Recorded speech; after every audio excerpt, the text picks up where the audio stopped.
উপজেলা পর্যায় পর্যন্ত আদালত নিয়ে যাওয়াটা অত্যন্ত জরুরি।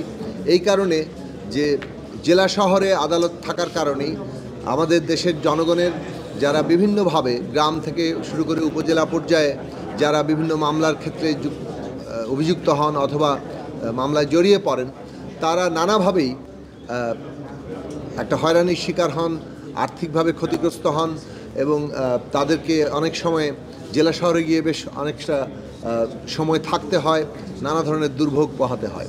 সে কারণে রাষ্ট্রের দায়িত্ব হচ্ছে জনগণের ন্যায় বিচার নিশ্চিত করা এবং সেই দিক থেকে আদালতের বিকেন্দ্রীকরণ বিষয়ে যে ঐকমত্য আজকে তৈরি হয়েছে সেইটার সাথে আমরা একমত এবং আমরা মনে করি যে প্রত্যেক থানায় অর্থাৎ দেশের প্রত্যেকটি উপজেলাতেই এই আদালতের যতটুকু সম্প্রসারণ উপজেলা পর্যায়ে হবে সেটা প্রত্যেকটি উপজেলাতেই সেটা নিয়ে যাওয়া প্রয়োজন।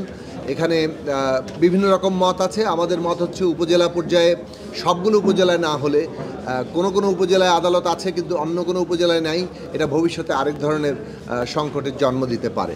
কাজেই আমরা মনে করি যে উপজেলা পর্যায়ে প্রত্যেকটি উপজেলা পর্যায়ে আদালতের সম্প্রসারণ হওয়া দরকার।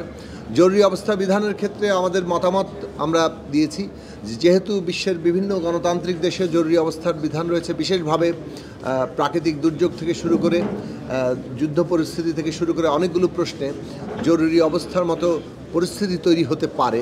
সেক্ষেত্রে জরুরি অবস্থার যে একটা বিধান সেটা থাকা প্রয়োজন, সেটার পক্ষে আমরা সম্মতি দিয়েছি। কিন্তু একই সাথে যেটা আমরা আমাদের দেশের অভিজ্ঞতায় দেখেছি, এটাকে রাজনৈতিকভাবে হাতিয়ার হিসেবে ব্যবহার করা হয়েছে, সেটা বন্ধ করতে হবে এবং জরুরি অবস্থায় আসলে মানে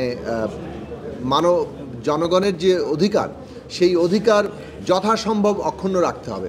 কোন কোন অধিকার আসলে রক্ষা হবে, সুনিশ্চিতভাবে রক্ষা করতে হবে, কোন কোন অধিকারগুলো জরুরি অবস্থা বিধানের মধ্যে স্থগিত করা যাবে সে বিষয়ে সুনির্দিষ্ট প্রস্তাবনা ছাড়া আসলে এই যে ঢালাওভাবে মানুষের মৌলিক অধিকার ক্ষুণ্ণ করার মতো জরুরি অবস্থার অধিকার আসলে জনগণের জন্য একটা নিপীড়নমূলক ব্যবস্থা হিসেবে হাজির হয়, সেই ক্ষেত্রে সেটা আমাদের গণতান্ত্রিক সংবিধানে কার্যকর হবে না।